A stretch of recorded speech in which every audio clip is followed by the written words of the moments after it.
বিশ্বের শ্রমজীবী মানুষের অধিকার আদায়ের লক্ষ্যে 1886 সালের এই দিনে মার্কিন যুক্তরাষ্ট্রের শিকাগো শহরে হেই মার্কেটের শ্রমিকরা 8 ঘন্টা কাজের দাবিতে জীবন উৎসর্গ করেছিলেন।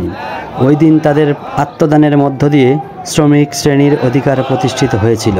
শ্রমজীবী মানুষের অধিকার আদায়ের জন্য শ্রমিকদের এই আত্মত্যাগের এই দিনটিকে তখন থেকেই সারা বিশ্বে মে দিবস হিসেবে পালন করে আসছে।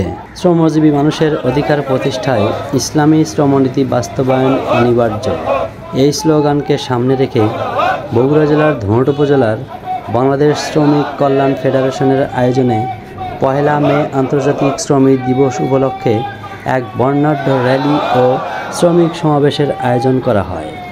উক্ত র্যালিতে নেতৃত্ব দেন ধুনট পৌর মেয়র জনাব মোহাম্মদ এজিএম বাদশাহ মহোদয়। এছাড়া ধুনট উপজেলা অটোরিকশা এবং সিএনজি মালিক সমিতির যৌথ উদ্যোগে আন্তর্জাতিক শ্রমিক দিবস উপলক্ষে সিএনজি অটোরিকশা ড্রাইভার এবং শ্রমজীবী মানুষের সমন্বয়ে একটি বিশাল মিছিল ধুনট বাজার প্রদক্ষিণ শেষে ধুনট কেন্দ্রীয় শহীদ মিনার চত্বরে এসে পুষ্পমাল্য অর্পণ করেন। মহান মে দিবস উদযাপন উপলক্ষে তারা আলোচনা সভা ও মনোজ্ঞ সাংস্কৃতিক অনুষ্ঠানেরও আয়োজন করেছেন। মে দিবসের প্রতিপাদ্য বিষয় শ্রমিক মালিক ঐক্য করি, স্মার্ট বাংলাদেশ গড়ে তুলি।